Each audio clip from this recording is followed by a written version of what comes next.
About the website, I'm really interested about what's your take on it because they're. I don't know if I guess you probably know that they're making armadillo masks now. So I don't know what's your take on it. But I'm going to step through this one very carefully. Yeah, yeah, yeah. Um, the, the folks who run are one group in a long list of people over the last 30 years that I've had, I guess, have had to cross paths with, that make their business out of, I guess it's entirely based on theft. Every image that they create, and not just them, but the whole replication industry, Yeah. are stealing artists' work, whether it's just their painted work or whether it's the structure of the mask shells that they replicate as well. But each piece that I create, that any artist creates for that matter, is protected under the same copyright laws as Mickey Mouse is with Walt Disney. Yep. There's no gray area or various levels of theft. It is just out and out, ballless, cheating, backstabbing theft is the only way it can be categorized. Over the last 30 years, as I say, there's been a number of them we've crossed paths with. The vast majority of them have zero talent of their own, zero imagination of their own to create something to sell. So they seem to think it's their privilege or right, I'm not sure which way they approach it from, to just steal somebody else's work and sell it as their own. In the art industry, it's about as low as you could possibly get. It is that hideous and heinous of a crime to be that cheesy and just steal somebody else's work and claim it as your own. Well, I'd say lazy, probably.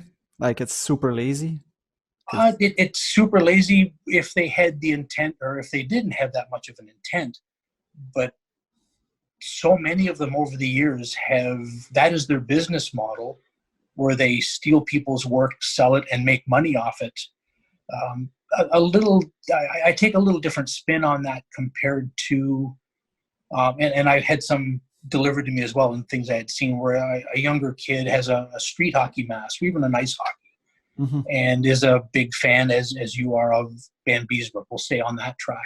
Yep. So he painted his street hockey mask with a brush and the model paints, and did the best he could to make it look like John's Florida Panther mask.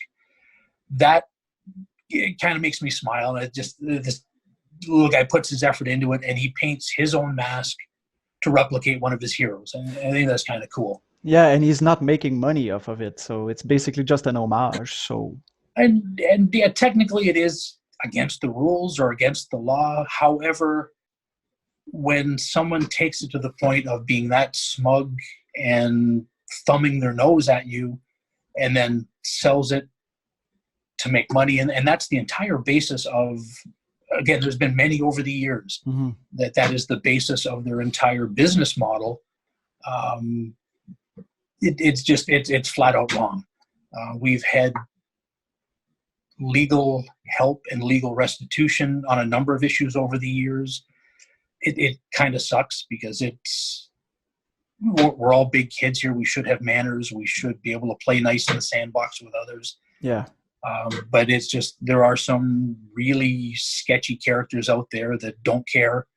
They see it lying on the street corner or lying on the internet, and they just take it because they feel that they're that special. They can take it. Mm. So it's sad. It's as I say, we've been through legal channels before. I know we're going to be through legal channels again. That is just the way the system keeps rolling. Not every single situation we've been into has ruled in the favor of the artist. And it's not just hockey art. And on the flip side of that, there are other companies out there that have gone above and beyond. We mentioned before Pinnacle, the hockey card company years ago. That was one of my first experiences within hockey that they took the initiative when they came out with their original, I think it was a 6-card set originally of masks that included the shark in it back at that time. I got a phone call from the people at Pinnacle explaining what they wanted to do. They FedExed me up the documents. It was a contract inside with, I guess, a financial compensation for use for the licensing of those images in that card set. And that was a kind of a wash, rinse, repeat every year afterwards. When they came out with expanding on that card set, they came out with some really crazy cool printing techniques and went from 6 to 10, might even one year might have had a 12-card set, I'm not certain. But they understood the boundaries of it and the legalities of it, because that was the industry they worked in. Mm-hmm. EA Sports was another that used goalie mask imagery in their video games. And there was fairly decent contracts prepared with those folks as well that, again, for the use of the image, they would provide X amount for compensation. And it was a use for such and such a purpose, and really done up nicely like big boys should. Not just sneaking around the playground throwing rocks at stuff. So it's like life in so many things, there's extremes. And being where I am, I've sadly got to see both extremes. And there's the really, really good people and the really, really not so good people. Yeah, because I was curious, because I know they've been doing this stuff for a couple of years now, to my knowledge at least. And they used to do it with other masks, but I figured that they were still like, if it's Bauer masks or something like that, it's fine. Just the mask. I'm just talking about the mask. I understand. The shell itself, yeah. And when they got your mask, that's where I got the red light. I was like, oh, okay, no, that seems weird, because I did a bit of reading beforehand, and I knew that you weren't making masks anymore. Even if people ask you to make them again and whatever, you just decided to stop, which is fine. I get it. But yeah, I was like, oh, okay, so that's weird. So either they got his permission to do it, or they're just doing it like rebels. So it's really interesting to know that unfortunately they did not do it like big boys, like you said.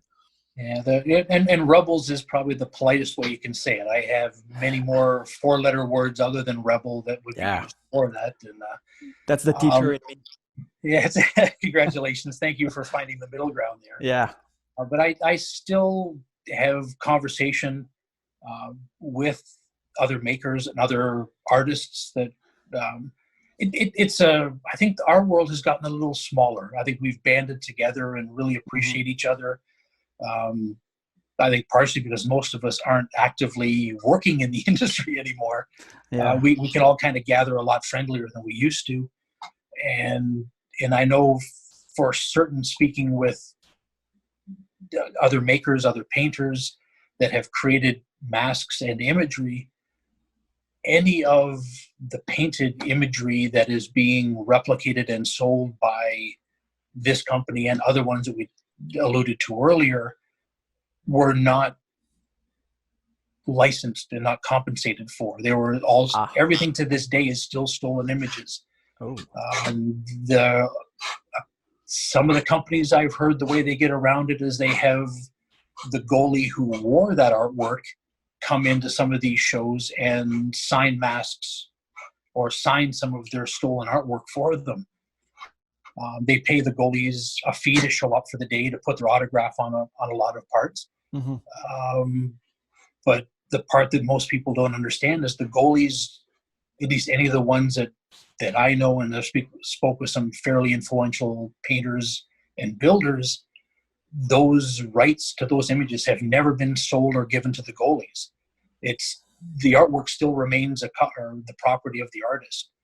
So the goalie who shows up to sign really doesn't care. He gets a handful of $100 in his pocket at the end of the day to sign. Or whatever. He might not even know that it's not legal per se. So and that's exactly it. They get paid to think that, wow, okay, the transition's good. everything's above board. Yeah. But unfortunately, the goalies generally, and I have friends in the industry. I still talk to John and Kelly, and so this isn't meant as a poke at any of them, people I worked with or not. But it's the art side of it isn't what they do. They're so busy about, they have their skills of playing, stopping the pucks, playing with it, like with all the work that they did with the teams. The last thing on their mind is really who's legality. Who's doing this. It's just not their thing. They're not going to disrupt their career to worry about some goofy problems that artists have. And not that they did it to spite us. It was just they had more pressing things to deal with. Yeah. It seems every time a major talentless thief comes along and starts doing this type of work, and then it gets handled through the legal system, it then sets enough of a flare or a fire to like, holy crap, everybody out there, myself, and we've banded together as a bunch of artists and are dealing with it in a group situation. So all of a sudden it's like, holy crap, these folks are serious now. We got to watch ourselves. So usually after each big explosion, it gets quiet for a while and everybody behaves. And then someone thinks that they're above all that and they try to start and do it again. And then the next thing you know, it's just the cycle that keeps repeating itself. So it's a shame, but it's out there.